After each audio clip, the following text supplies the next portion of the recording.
Elijah Marrow is my name. I speak it with a fragile hush now, as if the syllables might break under the immense weight of my burden. What I carry is not merely a collection of memories, it is a sacred vow, a living fire, the persistent reverberation of a realm where silence itself shudders. I never imagined I would share this account. Not from forgetfulness, but because remembering feels like treading barefoot upon holy flames, like inhaling air that was once the very breath of the divine. For 30 years, I served as a hospice nurse. For 30 years, I stood at the realm's edge, that trembling shore where existence unravels and eternity summons one home. I became a master in the art of fading pulses and the music of final breaths. I was fluent in farewells. I witnessed thousands pass, holding hands that hovered between worlds, or whispering prayers to those who had forgotten their own names. But I never once believed I would join their ranks. Then I did. The night it occurred was void of drama. No thunder, no warnings in the sky. Only the hum of fluorescent lights and the quiet suffering of a soul sliding into vastness. Only my own heart, loyal for decades, suddenly stuttered. I recall the moment it faltered, a sharp grip clamping my breath, the room tilting as though physics itself grew weary. The world faded like a distant longing. In that silence, something else awoke. I crossed the threshold and saw the light. It was not the light of science, but one of memory and intent, a voiceless vibration into my marrow. What it revealed about souls shattered everything. Even now, I wake in tears because my spirit wanders where form cannot follow.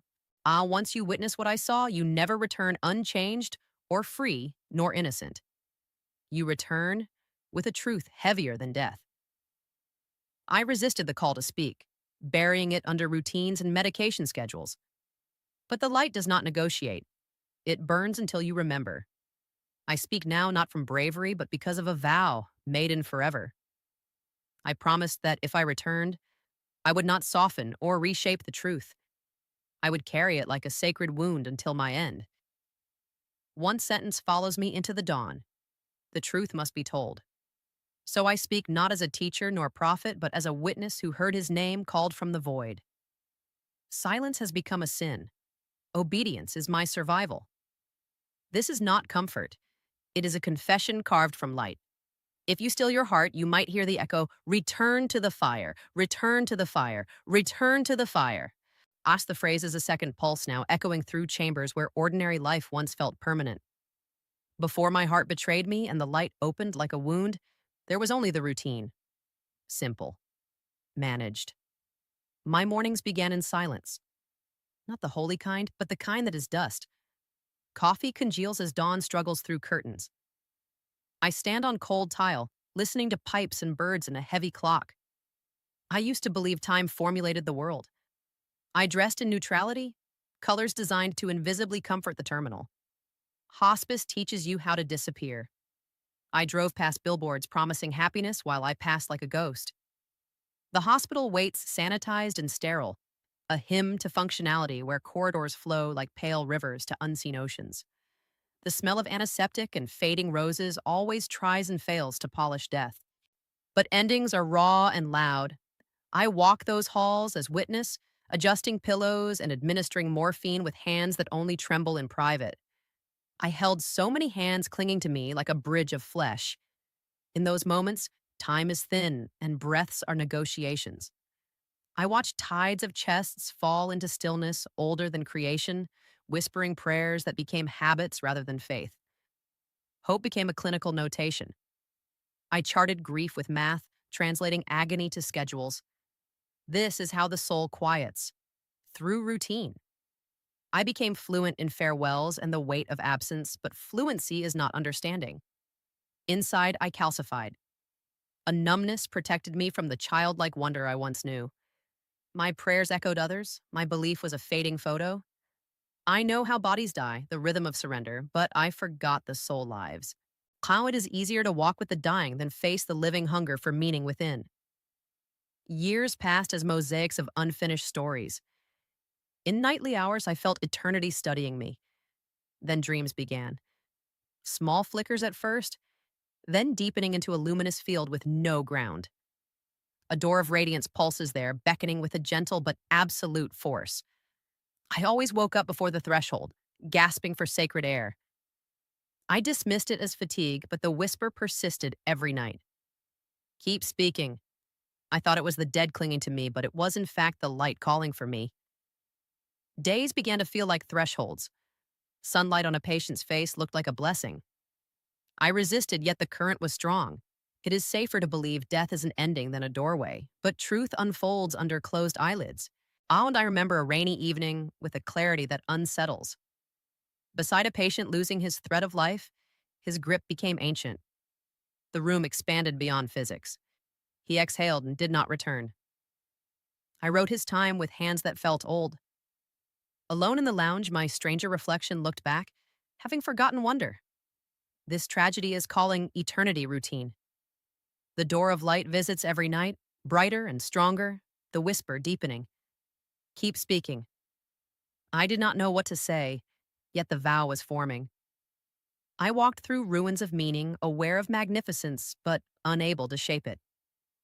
The fire waited beneath the fatigue and clinical detachment, waiting for the moment routine could not protect me from revelation.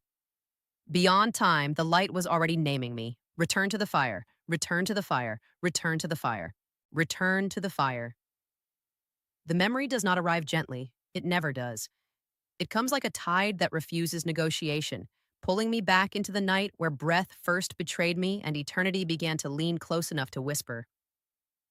I am walking through the dim corridor of the hospice wing, the hour too late to belong to the living and too early to belong to the dead. The world outside the windows is a black ocean. Inside, the lights hum their tired hymns, and the air carries the scent of antiseptic layered over old sorrow. I move with practiced quiet, my footsteps softened by years of learning how not to disturb the fragile boundary between worlds. There is a heaviness in my chest I cannot yet name. It feels like grief that has misplaced its reason, a pressure like an invisible hand pressing against the inside of my ribs. I dismiss it. I have dismissed so many warnings before. When you live long enough near endings, you begin to believe you are immune to them. I check a chart, adjust a blanket, offer a glass of water to lips too tired to receive it. The rituals continue, faithful and precise, until something within me falters with the suddenness of lightning. My heart tightens. Not gradually, not politely. It tightens like a fist around eternity. The pain is sharp but strangely distant, as though it belongs to someone else whose body I've been borrowing without permission. The corridor tilts. The ceiling seems to stretch into impossible dimensions. The hum of the fluorescent lights becomes a roar, then a whisper, then a memory. Sound begins to unravel. I hear footsteps rushing, but they echo as if down the length of a canyon. I see faces turning toward me, but their expressions blur into watercolor grief. Hands reach, but they move through thickened air, slowed by some unseen gravity. Time fractures. Seconds splinter into countless fragments. Each moment expands, revealing layers I never knew existed. The world becomes a mosaic of frozen gestures and suspended breath. Then the monitors begin to scream. A high, mechanical cry that cuts through the fragile stillness like a blade through silk. I recognize that sound. I've stood beside it for decades. I've comforted families while it wailed its indifferent warning. Now it sings for me. There is urgency in the room, motion that feels frantic, though it unfolds with unbearable slowness. I sense voices calling my name, but the syllables arrive like echoes from another lifetime. My knees weaken, my vision dims, and then silence. Not the silence of an empty room, the silence of a veil being drawn. In that instant, something within me releases its final claim on gravity. The weight of flesh loosens, the ache dissolves, the fear which I expected to devour me simply evaporates like mist before the sun. I am no longer standing. I am no longer falling. I am observing. From a vantage that feels both impossibly distant and intimately near, I see a body collapsed on the cold hospital floor. Limbs arranged in a posture that speaks of sudden surrender. Hands that once held so many others now lie open, empty of purpose. It takes a moment for recognition to arrive. I'm looking at myself. There's a strange calm in that realization. Not shock, not denial. A quiet comprehension that settles like snow upon a winter field. I watch them gather around that fragile form. So I watch their urgency bloom like a storm. I watch hands press, inject, adjust, command. I watch them try to save me. And in the watching, a truth unfolds with the inevitability of dawn. I am already gone. The realization does not terrify me. It clarifies. It strips away the illusions I carried like protective armor. All the years of clinical detachment, of measured compassion, of professional distance, they dissolve in the presence of this single, undeniable fact. Death is not theoretical. Death is not procedural. Death is not an abstraction recorded in neat handwriting on sterile forms. Death is an opening. The room begins to recede, as though drawn away by an unseen tide. The colors fade first, draining into muted shadows. Then the shapes soften, losing their sharp insistence. The sounds diminish until they resemble memories more than reality. I feel myself rising, though there is no sensation of movement. It is as if the very concept of direction has become irrelevant. Up and down, near and far, these are ideas that no longer bind me. In their place, there is an expanding awareness, a widening horizon of perception that stretches beyond the limits of sight. Fear, which I have always assumed would accompany such a moment, is nowhere to be found. In its absence, a profound stillness emerges. Not emptiness, but fullness so complete it defies language. Then the light appears. It does not arrive with spectacle. There is no thunder, no fanfare, no cosmic declaration. It simply begins to glow at the edge of my perception, like the first hint of sunrise after a night too long endured. At first, I mistake it for imagination, a final neurological flourish, a trick of a mind refusing to relinquish control. But the light grows. It gathers intensity, yet remains gentle, radiant, yet intimate. It feels less like something I'm seeing and more like something that is seeing me. Its presence carries a familiarity that unsettles me, as though I have known it before, in a place memory cannot reach. A path forms within it, not a road, not a corridor, a living current of luminosity that beckons without coercion.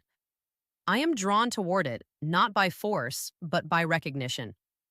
The way a child recognizes the voice of a mother in a crowded room, the way a wanderer recognizes the outline of home after years of exile. As I move, or am moved, toward that radiance, the remnants of fear dissolve entirely. In their place rises a sensation I struggle to name. Relief, belonging, remembrance. I begin to understand that death is not an erasure. It is an unveiling. The light is not a destination. It is an introduction. And as I enter its embrace, a realization unfolds with the quiet certainty of truth long hidden. I am not being lost. I am being remembered. He called my name in the dark, not with sound, but with presence. Not with command, but with love so vast it renders resistance meaningless. The call resonates through every layer of my being, awakening parts of me I never knew existed. I am no longer the nurse, no longer the witness, no longer the careful guardian of others' final moments. I am the one crossing now. And the crossing is not what I was taught to fear. It is what I was always meant to discover. Return to the fire. The refrain echoes even here. I in this realm where words feel unnecessary. It pulses through the light like a heartbeat older than time. It wraps around my consciousness, urging me forward, deeper, closer to a truth that has waited patiently for my arrival. Behind me, the world of forms continues its frantic choreography. I sense the effort still unfolding around my abandoned body, the persistence of hands that refuse to surrender, the determination of hearts that believe they can negotiate with eternity. But their struggle feels distant now, like a dream fading with the dawn. Ahead, the light expands. It reveals not a tunnel in the crude sense, but a vast corridor of living illumination. Its walls, if they can be called that, are woven from threads of radiance that hum with ancient songs. Patterns shift and rearrange themselves in rhythms that echo the deepest music of creation. Within this luminous expanse, I feel a presence that is both singular and infinite. It surrounds me, permeates me, welcomes me with an intimacy that dissolves every remaining fragment of doubt. There is no judgment, no accusation, no ledger of failures waiting to condemn, only understanding, only love, only a truth that feels like home. I move, or perhaps I simply allow myself to be carried further into this living brilliance. Each moment reveals new dimensions of perception, colors that do not exist in the earthly spectrum, harmonies that vibrate through the very fabric of awareness. I begin to sense other currents within the light, subtle movements that suggest the presence of countless journeys unfolding simultaneously, souls crossing thresholds of their own, guided by the same inexorable pull toward remembrance. Yet my path feels uniquely mine. He called my name in the dark. The refrain returns steady as a drumbeat. It anchors me as the boundaries of identity begin to blur. I feel the edges of my former self softening, dissolving into something more expansive. Memories rise and fall like waves upon an endless sea. Faces of those I have comforted, moments of kindness and neglect, triumphs and regrets interwoven into a tapestry I can finally see in its entirety. But there is no shame in this viewing, only clarity. I understand now that every act, every thought, every whispered prayer has shaped the journey that brought me here. The light does not accuse, it reveals. And in that revelation, I find a peace that surpasses every comfort I have ever known. Yes, return to the fire. The call grows stronger, not as a demand, but as an invitation. A reminder that this crossing is not an end, but a beginning. That the flame I once allowed to dim within my earthly life is being rekindled with a brilliance beyond comprehension. I surrender to it. I allow the light to carry me deeper into its heart, trusting a guidance that feels both ancient and immediate. Trusting a love that has waited through lifetimes for this moment of recognition. And as the last remnants of fear fade into irrelevance, I realize that the crisis I once dreaded has become the doorway I was always meant to enter. Death has not claimed me. It has unveiled me. He called my name in the dark, and I answered. Return to the fire. Return to the fire. The light does not end where I expect it to end. It deepens. It unfolds like a sacred horizon that refuses conclusion. I am drawn further into its living radiance, and the moment I surrender fully, the nature of reality begins to transform around me. What I once called space dissolves into presence. What I once called silence becomes a kind of breathing, vast, rhythmic, holy. The light sings, not with melody as the earth understands melody. It vibrates. It pulses with intelligence.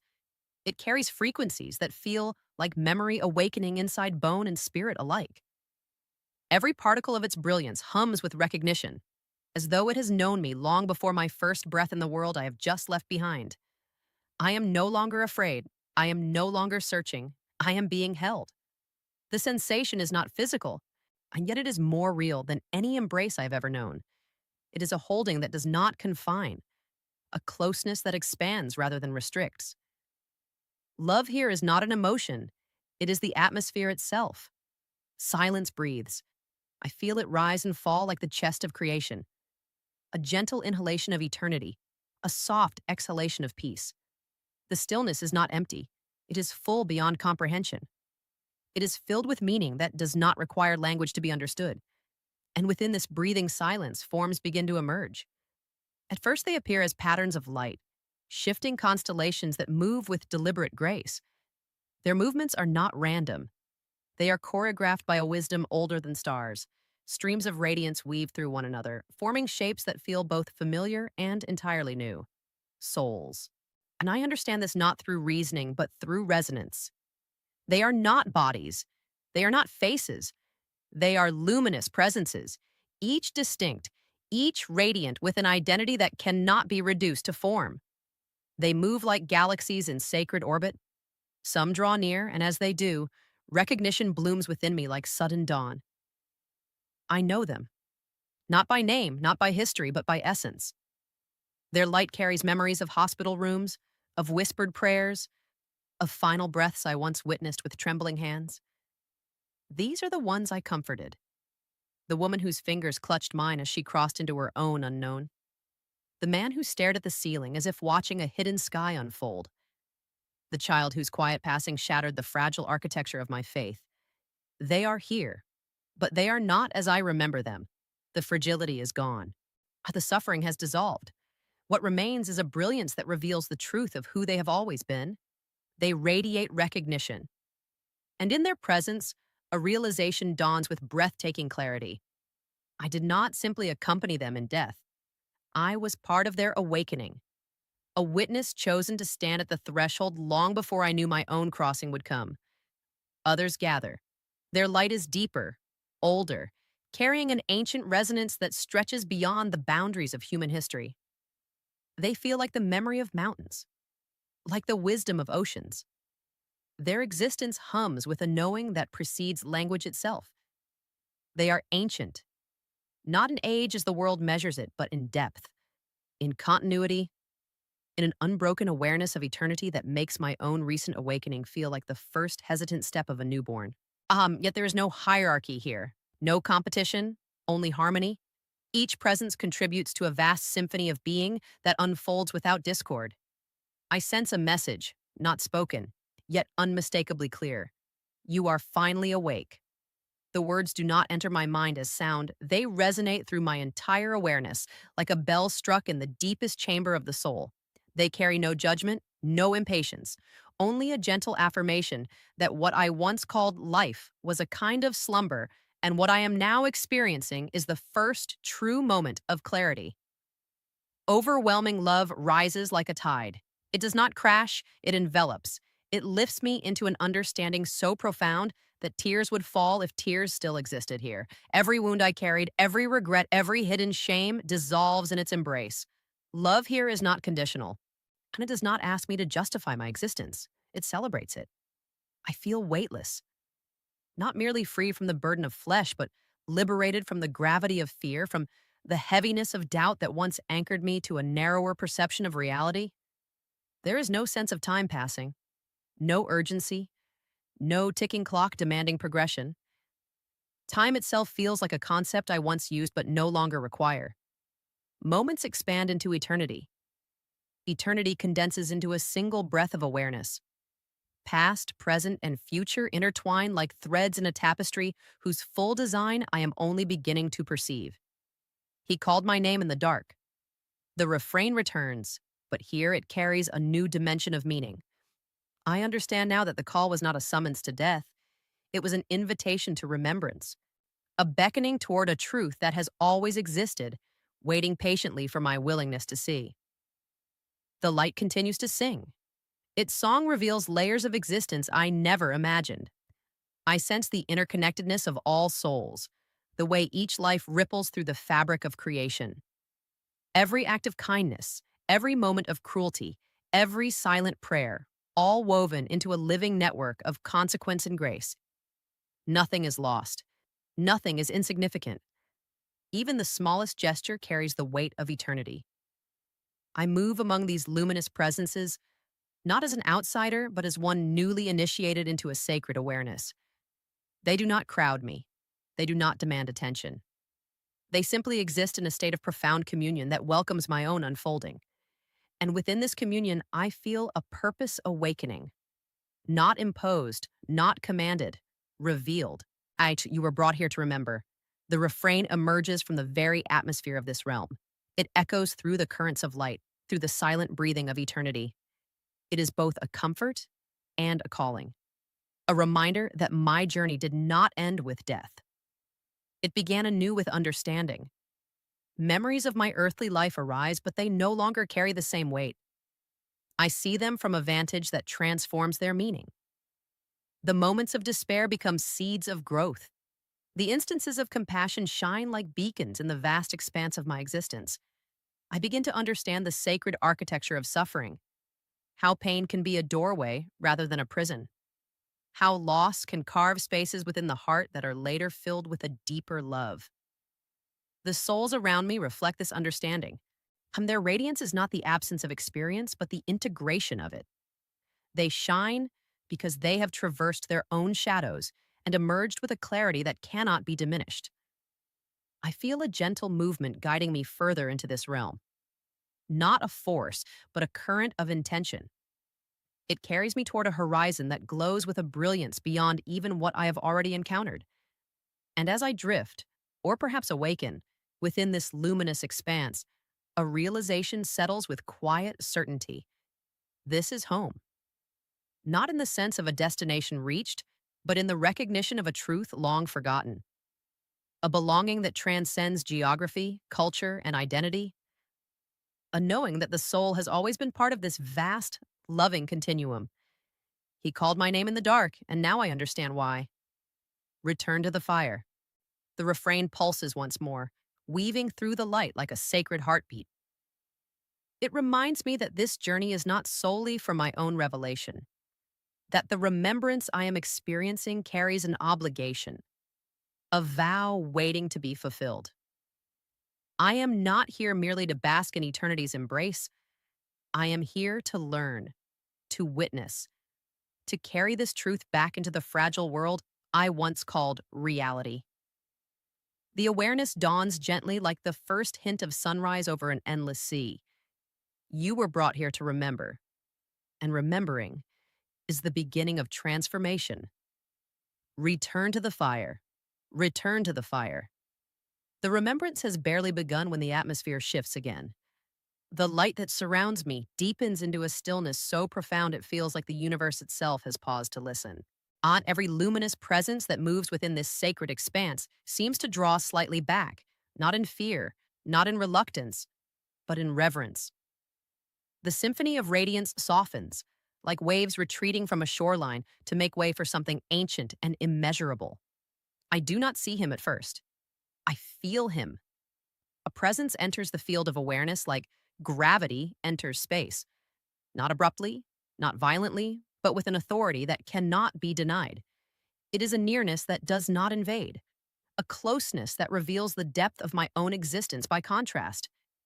Every fragment of my being becomes alert, awakened, attuned to a reality I have only sensed in fragments before. He called my name in the dark. The refrain rises from somewhere deeper than memory. It vibrates through the light, like a hidden chord finally struck. I know, and without understanding how I know, that the one who approaches is the source of that call, the origin of the longing that has haunted me since my first breath, the answer to a question I did not realize I had been asking my entire life. The presence gathers into form, not sharply, not with the precision of physical outlines, rather like dawn gradually shaping the contours of a sleeping landscape. A figure emerges, woven from the same living radiance that fills this realm, yet distinct in a way that transcends description. Christ-like, radiant, carrying both the weight of sorrow and the brilliance of joy in equal measure. His being is not defined by the features I once learned from sacred images or ancient texts, and yet everything within me recognizes him with a certainty that defies doubt. It is recognition that bypasses intellect. He bypasses doctrine, bypasses every cultural lens through which I once tried to interpret the divine. He is presence. He is truth. He is love made visible. The closer he draws, the more I feel the layers of my former self dissolving. Not erased, revealed. Every defense I constructed over decades of careful living falls away like leaves in the presence of an eternal wind. I want to kneel, but there is no body here to bend, no ground to receive my surrender. Instead, my entire awareness inclines toward him like a flame leaning toward the sun. He does not speak at first, he looks. And in that gaze, my life unfolds. Not sequentially, not as a simple series of events. It is more like a tapestry suddenly illuminated from within, each thread glowing with meaning I never saw before. Moments I dismissed as trivial blaze with significance. Odd choices I justified reveal their deeper consequences. Acts of kindness shine with a light that seems disproportionate to their earthly scale. Every kindness magnified, every indifference revealed. I see the nights I stayed beyond my shift to hold a stranger's hand. I see the quiet prayers whispered in sterile rooms where hope felt like an endangered species. I see the times I turned away from suffering because my own heart felt too fragile to bear another burden. Nothing is hidden. Yet there is no condemnation, only truth. Truth that pierces but does not wound, truth that exposes but does not humiliate. It is a clarity that invites transformation rather than despair. He sees me completely, and in that complete seeing, I discover what it means to be truly known. He called my name in the dark. The realization deepens. And the call was not an interruption of my life, it was the culmination of it. Every experience, every heartbreak, every fleeting moment of grace had been guiding me toward this encounter, toward this unveiling of purpose. When he finally speaks, the sound is not merely heard, it is experienced. It resonates through the very architecture of existence, like the first vibration that gave birth to stars. You were brought here for a reason. The words echo with the authority of creation itself. They do not coerce, they invite. They affirm a destiny that feels both overwhelming and intimately familiar. I sense a trembling within my awareness, not fear, but the awe that accompanies the recognition of sacred responsibility, the realization that my journey has not been random, that every step, even those taken in doubt, Ach has been part of a design more intricate than I ever imagined. He draws nearer. The radiance surrounding him intensifies, yet remains gentle. I feel the weight of his sorrow, a compassion so vast it encompasses the suffering of all humanity. At the same time, I feel his joy, a celebration of the divine spark within every soul, no matter how obscured it may seem. This paradox does not confuse me. It completes me. In his presence, I understand that sorrow and joy are not opposites. They are intertwined currents in the ocean of divine love. You walked with the dying. The words unfold like a remembrance of my earthly vocation, but also as a revelation of its deeper significance. I see now that my years in hospice were not merely a career. They were preparation, a sacred apprenticeship in witnessing the threshold between worlds. I recall the countless faces, the fragile hands, the whispered confessions. I recall the moments when I felt powerless, when death seemed like an adversary I could not defeat. And now, standing in this luminous encounter, I understand that death was never the enemy. It was the doorway. Now you must speak for the living. The commission settles upon me like a mantle woven from light. It carries both honor and burden, a calling that demands courage, humility, and an unwavering commitment to truth. I feel the weight of it, yet I do not resist. Because in his gaze, I see the purpose of every sorrow I have endured. I see how my own struggles have carved within me a capacity to understand the hidden wounds of others. I see how my silence has been preparing to become a voice. He called my name in the dark, and now, in the fullness of this radiant encounter, I realize that answering that call is not optional. It is the fulfillment of a vow I made in a place beyond time, a promise etched into the very essence of my being. The light around us seems to pulse with affirmation. The souls that once surrounded me now witness this exchange with a reverence that deepens the sacredness of the moment. I am not alone in this calling. I am part of a greater unfolding, a movement of awakening that transcends individual destiny. Return to the fire. The refrain rises again, not as a distant echo, but as a living command. It urges me to embrace the transformation that this encounter demands, to allow the divine encounter to reshape not only my understanding, but my very existence. I sense that this meeting is both culmination and beginning, a sacred intersection where past, present, and future converge into a single point of decision. He does not overwhelm me with explanations. He does not burden me with doctrines. Instead, he offers a clarity that feels like light breaking through the densest storm. I understand now that truth is not merely information. It is a presence, a force that liberates when embraced and unsettles when ignored. He called my name in the dark, and now he entrusts me with a name for my purpose, to remember, to speak, to ignite, return to the fire. The encounter lingers like a sacred imprint upon my soul. Even as the radiance shifts, even as the currents of this realm guide me toward the next revelation, the essence of his presence remains. It becomes the axis around which my awareness will forever turn. I know, act with a certainty that surpasses every doubt I have ever known, that I cannot return to the world unchanged. because I have seen the one who called me, and I have heard the reason why. Return to the fire.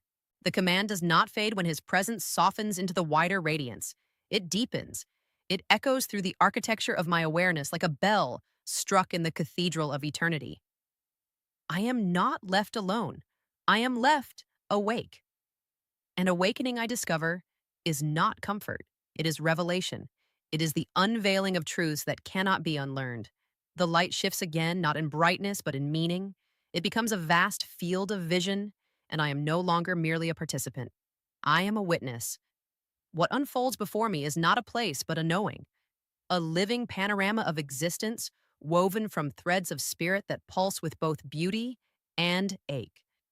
I begin to see souls, not as bodies, not as faces, as flames, each one unique in hue and intensity. Some blaze with a clarity that feels like sunrise over endless oceans. Others flicker faintly, as though struggling to remember their own capacity to burn. The spectrum is infinite. Golds that sing like sacred choirs, blues that carry the silence of deep waters, reds that pulse with a love fierce enough to reshape destiny. And then there are the dimmed ones, not extinguished, never extinguished, but veiled, smothered beneath layers of fear that cling like cold ash, pride that narrows their light into brittle shards, distraction that scatters their brilliance into fragments too small to guide. I feel their longing as if it were my own. It is not punishment that dims them. It is forgetfulness, the slow erosion of purpose beneath the weight of survival, the quiet surrender to narratives that shrink the soul's vastness into something manageable, marketable, measurable. Humanity appears before me as a vast choir, on countless voices woven into a symphony that was once perfect in its harmony. I sense the original composition, the sacred melody that defined their collective being. It resonates through the light like a memory of Eden. But the choir has forgotten its song. Some voices strain in isolation, trying to carry the melody alone. Others fall silent, convinced their contribution is insignificant. Still others distort the tune, bending it toward power, toward recognition, toward the illusion of control. The dissonance is palpable. It reverberates through the fabric of existence, creating waves of confusion that ripple across generations. Wars, divisions, unspoken griefs, all echoing the same forgotten refrain. They were not meant to fade, they were meant to illuminate. The truth unfolds with a clarity that leaves no room for denial. Every soul carries within it a spark of divine intention, a fragment of the original fire that birthed the cosmos. To fade is not their destiny. It is the consequence of forgetting who they are. I am shown the subtle mechanisms of this fading. Souls weaken when love becomes conditional, when affection is traded like currency, when compassion is withheld until it is deserved. I see how this conditionality creates fractures, small at first, then widening into chasms that isolate hearts from one another. Souls fracture when truth is abandoned, when convenience replaces integrity, when fear persuades them to distort reality for the sake of belonging. Each compromise dims the flame slightly until the once vibrant radiance becomes a mere ember. Yet there is restoration. Always restoration. Souls are restored only through surrender. Not the surrender of defeat, but the surrender of illusion. The willingness to release the false identities that bind them. The courage to stand naked before the light and allow it to reveal what has been hidden. I see moments of such surrender scattered across the tapestry of humanity. Individuals kneeling in quiet rooms, relinquishing their pride. Strangers offering forgiveness where resentment once thrived. Communities rising from devastation with a renewed commitment to compassion. These moments ignite new flames. They send waves of illumination across the collective, reminding others of what is possible. The choir begins, in those instances, to remember fragments of its forgotten song. You mistook survival for purpose. The realization strikes me with the force of revelation. I see my own life through this lens. The years spent clinging to routine, to safety, to the predictable rhythms of professional duty. I see how easily survival masqueraded as fulfillment. But survival is not the summit of existence. Purpose lies beyond it. in the willingness to live in alignment with the soul's deeper calling, to move, not merely to persist, but to illuminate. The vision expands. Earth appears before me, not as a static sphere, but as a living organism layered with spiritual currents. Streams of energy flow across continents like invisible rivers, connecting hearts, influencing choices, shaping destinies. Some currents glow with vitality, fueled by acts of love and truth. Others stagnate, heavy with the residue of fear and deception. I see cities bathed in both light and shadow, places where compassion flourishes, creating luminous networks of hope, and places where despair thickens the air, dimming the collective flame. The world is not divided merely by geography. It is divided by consciousness. The refrain rises, resonant and unavoidable. The world must be shaken before it can be restored. This shaking is not punishment. It is awakening. The dismantling of structures that have grown rigid with complacency, the disruption of narratives that have lulled humanity into spiritual sleep. I witness upheavals, personal and collective. Moments when the ground beneath familiar certainties fractures, forcing individuals to confront the deeper truths they have long avoided. Losses that shatter illusions, revelations that demand transformation. Some awaken through this shaking. They rise from the rubble of their former selves with a clarity that ignites new purpose. Their flames burn brighter, illuminating paths for others to follow. Others harden. They retreat into bitterness, into denial, into the false comfort of blame. Their flames flicker, struggling against the winds of change. Choice defines eternity. This understanding settles within me like an immutable law. Destiny is not imposed. It is shaped by the decisions each soul makes in response to truth. To awaken or to resist. To love or to withdraw. To surrender or to cling. I feel the weight of this revelation, not as a burden, but as a sacred responsibility. The knowledge that every moment offers an opportunity to choose alignment with the light. That even the smallest act of courage can alter the trajectory of a life. He called my name in the dark. The refrain returns, grounding me in the purpose of this vision. I am not shown these truths to marvel at their complexity. I am shown them to carry their essence back into a world teetering on the edge of remembrance. Return to the fire. The command pulses through the currents of revelation, urging me to internalize what I have witnessed, to allow these truths to reshape not only my understanding, but my very being. I see now that suffering is not merely an obstacle, it is a catalyst. It can awaken the soul to its deeper nature, stripping away illusions with the precision of sacred flame, or it can harden the heart, reinforcing the walls that separate individuals from the source of their light. The difference lies in choice. And choice, I realize, is the most profound expression of freedom humanity possesses. The vision begins to soften, not because its truths are exhausted, but because they have been planted within me like seeds awaiting their season. I sense that the unfolding will continue, that further revelations await beyond the horizon of my current awareness. But this understanding remains clear. The world must be shaken before it can be restored. He called my name in the dark, and now I understand why. Return to the fire, return to the fire. The revelation does not end with sorrow. It does not leave me suspended in warning alone. As the vision of fractured flames and forgotten songs begins to settle into the deeper chambers of my awareness, something shifts again.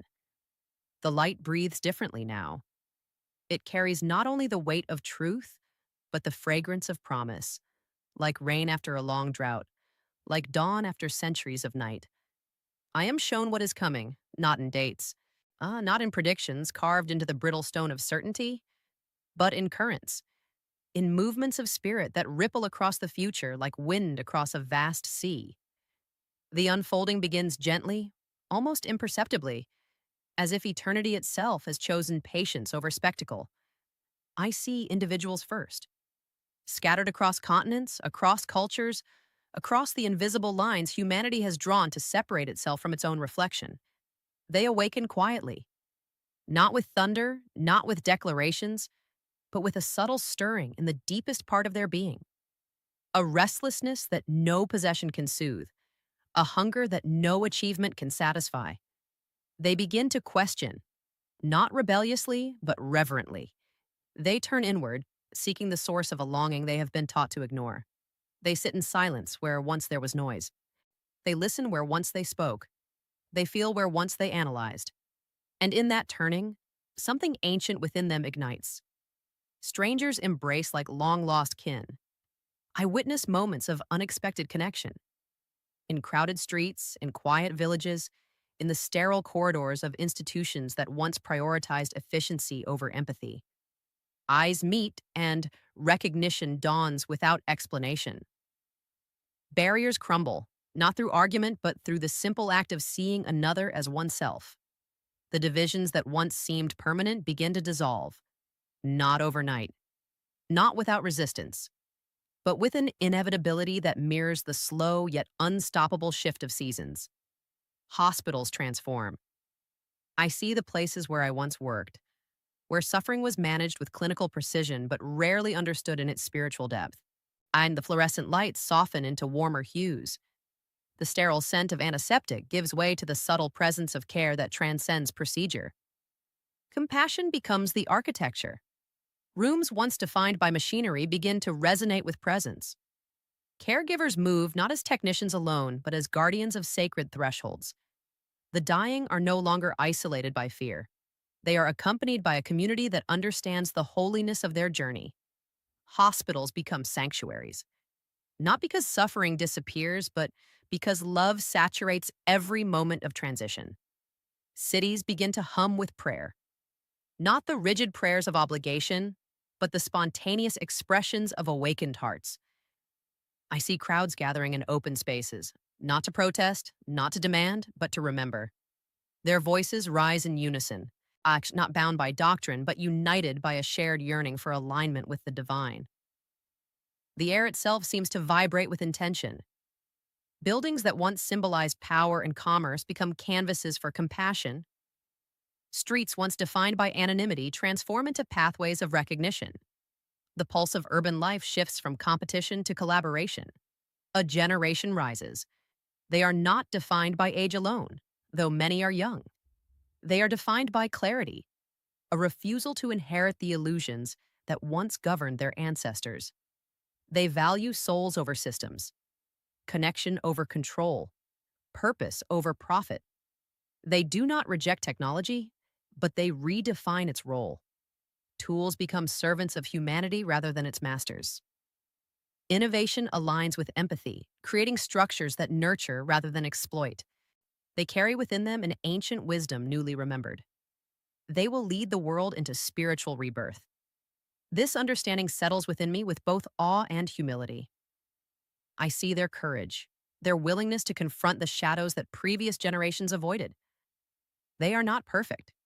They stumble, they question, they wrestle with doubt, but they persist because the flame within them burns too brightly to be ignored. Children speak with a depth that startles those who have forgotten their own innocence. Their insights cut through complexity with the clarity of truth unburdened by cynicism. They remind their elders of forgotten values, of simple kindnesses that once defined human interaction. They are teachers disguised as learners. Their laughter carries the resonance of hope. Their tears carry the urgency of transformation. They refuse to accept a world that diminishes the sacredness of life. Earth itself begins to glow, not as a spectacle visible to the naked eye, but as a subtle radiance that permeates the collective consciousness. The planet reveals its true nature as a living altar, a place where the divine and the human intersect in countless, often unnoticed ways. Forests whisper with renewed vitality. Oceans pulse with a rhythm that reflects the healing of ancient wounds. The very soil seems to respond to the awakening of those who walk upon it with reverence. Humanity begins to understand its role not as conqueror, but as steward. The vision overwhelms me with a hope that feels almost too vast to contain. Am tears kniatidadin if such a thing exists here, what would fall in gratitude? The sorrow of what has been is balanced by the promise of what can be. Yet even in this hope, the refrain returns with solemn urgency. The time is now. Choose. This awakening is not automatic. It is not guaranteed. It is an invitation extended to every soul, a threshold that must be crossed with intention. Some will embrace it. Others will resist, clinging to the familiar even as it crumbles. Choice remains the axis upon which destiny turns. I see individuals standing at the crossroads of their own transformation, moments when they must decide whether to align with the emerging light or retreat into the comfort of old patterns. The decisions appear small, almost trivial, yet their cumulative impact shapes the trajectory of entire communities. He called my name in the dark, and the memory of that call anchors me within this expansive vision. It reminds me that awakening is deeply personal, even as it is profoundly collective. Each soul must answer in its own way, at its own pace. Return to the fire. The command resonates with renewed intensity. It is not merely a call to witness this unfolding future, it is a call to participate, to embody the transformation it heralds, to become a conduit through which the awakening can flow into the tangible realities of daily life. I sense that my own journey is intertwined with this broader movement, that the vow I made is not isolated, but part of a symphony of commitments echoing across the globe. Others have been called, others have glimpsed the light, others are preparing to speak, to act, to ignite. The time is now. Choose. The words reverberate through the currents of vision, urging immediacy without panic, urgency without fear, a recognition that the window of transformation is open, but not indefinitely. Hope is not passive, it is a force that demands engagement. As the vision begins to soften, its images dissolving into the luminous field from which they emerged, I feel both uplifted and burdened. Uplifted by the beauty of what is possible, burdened by the responsibility to carry this knowledge back into a world still struggling to awaken. He called my name in the dark, and now I see the dawn that call was meant to herald. Return to the fire. Return to the fire. The light does not release me abruptly. It loosens its hold like a tide withdrawing from the shore, leaving the imprint of eternity upon the sand of my being. And I feel the currents of that sacred realm recede, not in abandonment, but in transition. Something is pulling me back, a gravity not of matter, but of unfinished purpose. He called my name in the dark, and now another voiceless summons emerges. Not from above, not from beyond, from the fragile, trembling world I once called home. It calls me downward into density, into limitation, into breath that must struggle again for every moment of existence. The return begins as a tightening. Awareness compresses. Boundlessness narrows. The vast horizon of luminous knowing condenses into a single, fragile point of consciousness. I feel the weight of form gathering around me like a cloak soaked in rain. Then the first sensation arrives. Pain. Not as punishment, but as re-entry. A shockwave of physicality flooding a spirit that has tasted infinity. My chest burns with a desperate effort of lungs remembering their ancient duty. My heart stumbles like a child learning to walk after years of stillness. I awaken in the ICU. The room is dark, lit by the harsh fluorescence I once navigated with professional detachment. Now it feels alien. Every surface seems too solid, every sound too sharp. Machines breathe where my own breath hesitates. Their rhythmic hiss a reminder that my body is no longer sovereign. I am alive. The realization does not come with triumph. It arrives with disorientation, with grief for what has been left behind, with the haunting awareness that I have crossed a threshold few understand and returned with truths that will not easily be received. Doctors move around me with clinical precision. Their expressions are measured, their voices composed. They see data, skewed anomalies, probabilities. They do not see the light still flickering behind my eyes. Colleagues stand at a distance. Their familiarity with my former self makes my transformation unsettling. I sense their unease, their subtle retreat into the safety of skepticism. They search for explanations that fit within the frameworks they trust. They believe they are protecting me, or perhaps protecting themselves. The narrative forms quickly. A near-death experience, a neurological event, a cascade of biochemical reactions interpreted as transcendence. They offer diagnoses like shields against the unknown. You hallucinated. The conclusion settles over the room like sterile fog. It is not spoken with cruelty, but with certainty. The kind of certainty that arises from years of training, i.e., from a system that prizes measurable outcomes over mystical encounters.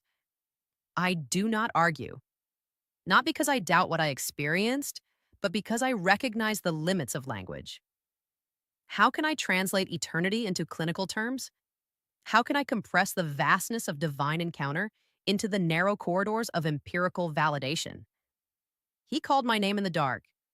The refrain echoes within me, steady as a heartbeat. It anchors me as I navigate the fragile terrain of reentry. It reminds me that my purpose is not to convince but to witness, yet the return is not gentle.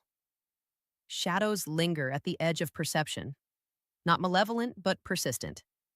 They flicker in the corners of hospital rooms, in the quiet spaces between waking and sleep. They are reminders that the veil between realms has thinned, that my awareness now spans dimensions I cannot fully reconcile. Technology behaves strangely around me. Monitors glitch, lights flicker. Devices that once functioned with predictable reliability now respond to my presence with subtle anomalies. It is as if the electrical currents of this world are unsettled by the frequency I carry within. I do not speak of it. To do so would invite further skepticism, deeper isolation. Instead, I observe, I document these occurrences in the silent journal of my own consciousness, recognizing them as part of the cost of crossing. Dreams become battlegrounds. Sleep no longer offers refuge. It becomes a continuation of revelation, a theater where spiritual truths unfold with visceral intensity. I find myself revisiting the light, confronting the shadows that resist its illumination. Each night is a pilgrimage through landscapes both sacred and terrifying. I wake drenched in a sweat that feels like the residue of cosmic struggle. Loneliness deepens, not the loneliness of physical isolation, but the solitude of altered perception. Friends who once shared my laughter now regard me with cautious distance. Conversations falter when I attempt to articulate the ineffable. Relationships strain under the weight of truths they cannot accommodate. Truth isolates before it liberates. The phrase emerges from the depths of my awareness, resonant with the wisdom of those who have walked this path before. I begin to understand that obedience to the vow I made will require sacrifices I had not anticipated. The cost becomes clear. Professional credibility erodes as whispers circulate. My competence is questioned, my stability scrutinized. Invitations to participate in the familiar rhythms of hospital life diminish. I am no longer the reliable nurse who navigated death with composure. I am the anomaly, the enigma. Yet beneath the external resistance, a deeper transformation unfolds. I cannot return to the person I was. The light has altered the architecture of my being. It has ignited a fire that refuses containment. Every attempt to resume my former routines feels like an act of betrayal, not only to the truth I witnessed, but to the souls still wandering in darkness. He called my name in the dark, and now I carry that call like a sacred burden. It compels me to speak even when my voice trembles, to share even when my words are met with doubt, to persist even when the path ahead seems shrouded in uncertainty. Return to the fire. The refrain pulses through my waking hours, urging me to remain aligned with the purpose revealed in the luminous realm. It reminds me that the resistance I face is not a sign of failure, but a testament to the potency of the truth I bear. I begin to see the spiritual warfare beneath the surface of everyday interactions, subtle manipulations of perception, energies that seek to distract, to dilute, to distort the message entrusted to me.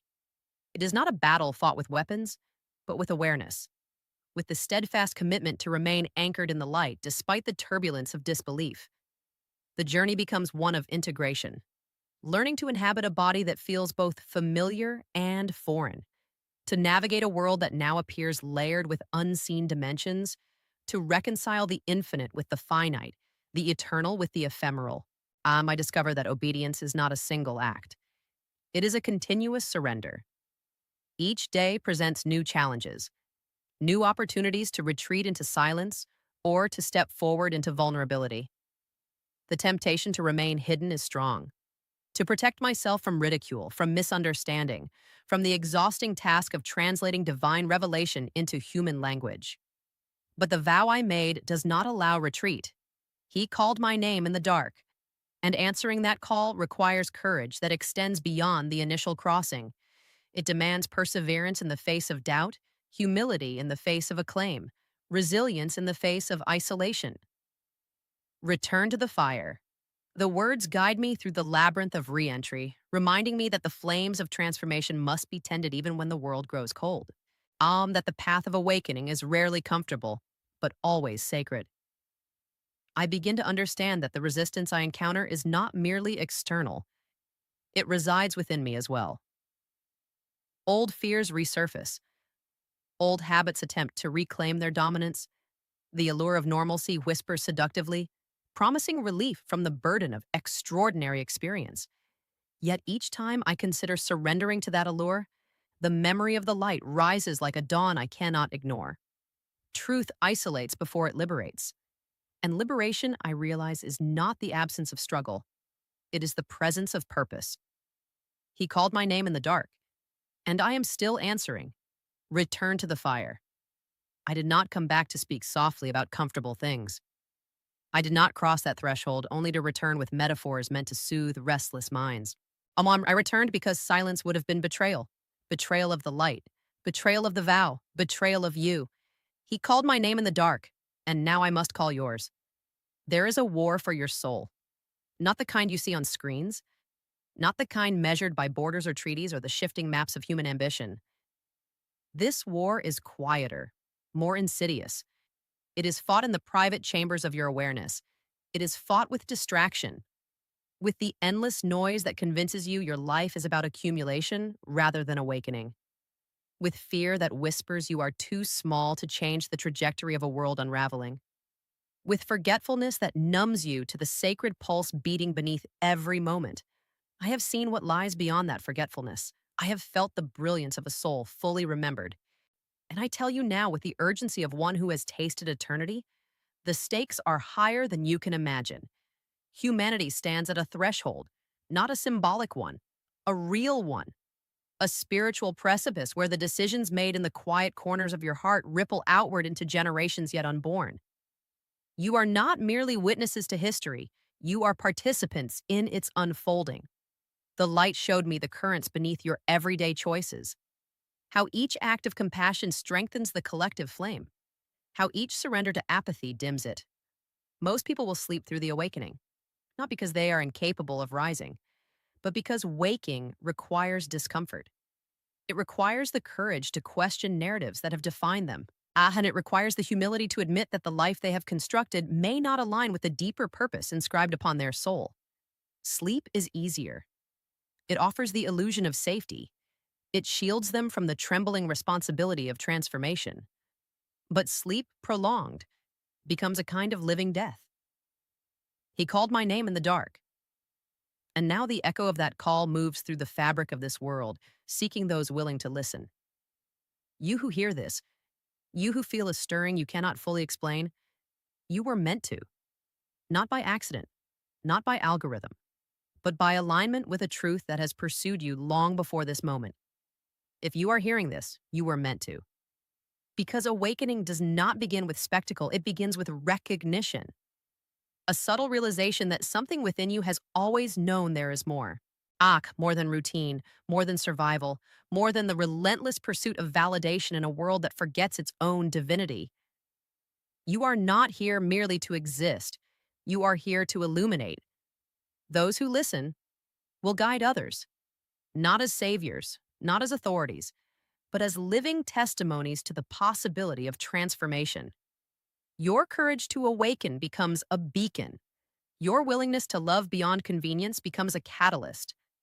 This is how rebirth begins.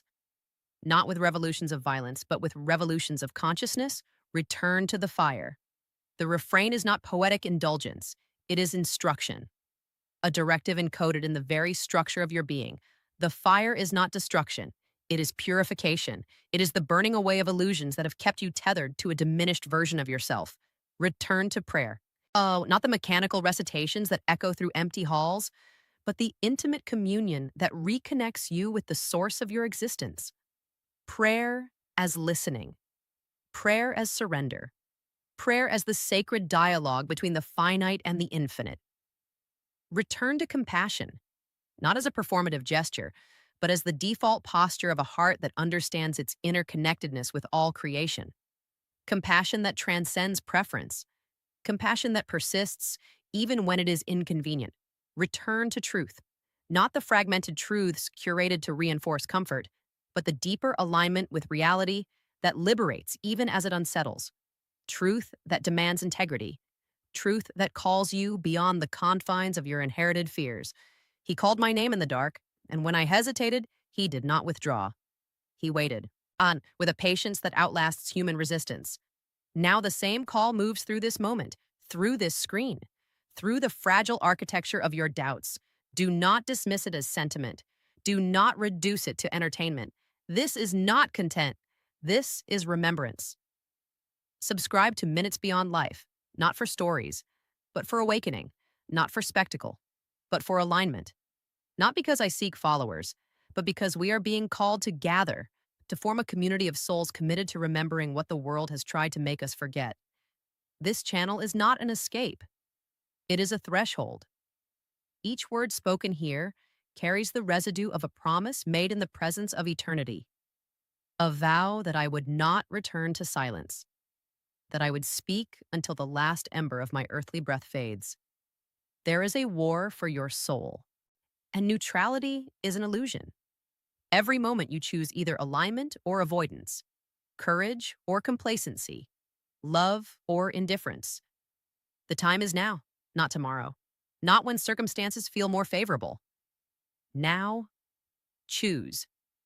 Choose the path that leads toward illumination, even when it winds through shadow. Choose the discipline of remembrance in a culture addicted to distraction. Choose to become the living embodiment of the truth you claim to seek. He called my name in the dark, and I answered. Now I'm asking, will you return to the fire? Return to the fire. The words do not leave me. They never did. Even now, as I speak to you from the fragile edge of a life returned, they burn like quiet embers beneath every breath. They flicker in the spaces between my thoughts. They rise in the stillness before dawn, Abra when the world feels suspended between forgetting and remembrance. I was trained to comfort the dying. For years, that was my purpose, my identity, my quiet ministry disguised as profession. I learned how to hold hands that trembled toward eternity. I learned how to soften the harsh geometry of hospital rooms with whispered reassurances. I learned how to translate the language of fear into the vocabulary of peace. But death comforted me. The realization still unsettles me. It humbles me. It rearranges every assumption I once held about the nature of existence. Death was not the adversary I'd imagined. It was the threshold I'd been preparing to cross all along, the sacred teacher hidden beneath the veil of human dread. Long after my body returned to breath and pulse, the memory of that crossing lingered like distant thunder, not loud enough to overwhelm, but persistent enough to reshape the landscape of my awareness. Every ordinary moment now carries the echo of something extraordinary. The veil is thinner than you think. This is not metaphor. It is not poetic exaggeration. It is the truth revealed in the luminous silence beyond fear. The boundary you perceive between this world and the next is more permeable than you have been taught. You brush against eternity in ways you do not recognize. In the sudden intuition that saves you from unseen danger. In the inexplicable peace that descends during moments of crisis. In the dreams that linger with a clarity that defies logic. The light does not wait at the end of time. It accompanies you through every moment. He called my name in the dark. The refrain returns, softer now, yet more profound. And it no longer startles. It settles. It becomes the rhythm beneath my existence, the cadence guiding each word I offer to you. The call was not merely a summons to cross the threshold. It was an invitation to live differently upon returning. I walk through the world now with a dual awareness. One foot in the tangible, one foot in the eternal. Every face I encounter carries a hidden radiance. Every interaction becomes a sacred opportunity. I see the flicker of divine flame within strangers who have forgotten their own brilliance. I feel the weight of unspoken sorrow in rooms that appear outwardly serene. This is not a burden. It is a calling. The truth must be told, not as dogma, not as spectacle, but as testimony. Because this is not just my story. It is the echo of your own eternity. You may not have crossed the threshold as I did, You may not have seen the light with the same clarity, but the essence of what I experienced resides within you as potential, as destiny waiting to be embraced. Every soul carries a memory of home, a subtle longing that no achievement can satisfy, a quiet whisper urging you beyond the confines of a life defined solely by survival. You sense it in moments of stillness when the noise of the world recedes and something deeper begins to speak. Keep speaking. The instruction reverberates through the chambers of my heart. It is both a command and a comfort, a reminder that silence serves only the forces that thrive on forgetfulness. Each time I share what I have witnessed, the fire within me grows steadier, more luminous. The time is now, not as a threat, as an invitation, an opening extended to every soul willing to remember its origin. The awakening I was shown is not reserved for a chosen few. It is a collective possibility, unfolding through countless acts of courage and compassion. Return to the fire. Return to the source of your being. Return to the sacred flame that illuminates without consuming. I do not ask you to believe blindly. I ask you to listen deeply to the stirring within your own spirit, to the resonance of truth that transcends cultural narratives and intellectual frameworks, to the quiet conviction that there is more to this existence than the surface realities you navigate each day. He called my name in the dark, and now I understand that the call was not solely for me. It was a signal sent into the fabric of humanity, a reminder that the light remains accessible even in the densest shadow. Keep speaking. The truth must be told. The time is now. And these refrains are not mere repetition. They are anchors in a world drifting toward amnesia. They tether us to a reality that endures beyond the fluctuations of circumstance. As this confession draws toward its final breath, I feel the weight of one last invitation pressing upon my awareness. It is not born of obligation, but of love. A love that transcends individual belief systems, yet finds its deepest expression in the path that first illuminated my own awakening. Return to the Gospels, not as historical artifacts, as living guidance. Within their pages resides a map of transformation that humanity has both revered and neglected. The teachings of Christ are not relics. They are revelations, waiting to be rediscovered by hearts willing to move beyond superficial interpretation. Return to the narrow path, not because it is exclusive, acts because it is authentic. It requires the surrender of ego, the relinquishment of comfort, the courage to live in alignment with principles that may isolate before they liberate. Return to Christ, not as an abstract figure confined to doctrine, as the living embodiment of divine love. His presence in the light was not symbolic. It was experiential. It was the convergence of sorrow and joy, of sacrifice and redemption, of humanity and divinity intertwined. Return before the light must come for you. This is not a warning of doom. It is a reminder of inevitability. The crossing awaits every soul. The question is not whether you will encounter the light, but how prepared you will be when you do. Will you recognize it as home, or will you meet it as a stranger? He called my name in the dark, and I answered. Now, the echo of that call lingers in the silence that follows these words. It moves through the spaces between your breaths, inviting you to consider the trajectory of your own journey. Keep speaking. The truth must be told. The time is now. Return to the fire, and in the stillness that follows, listen for the whisper that has always been calling you.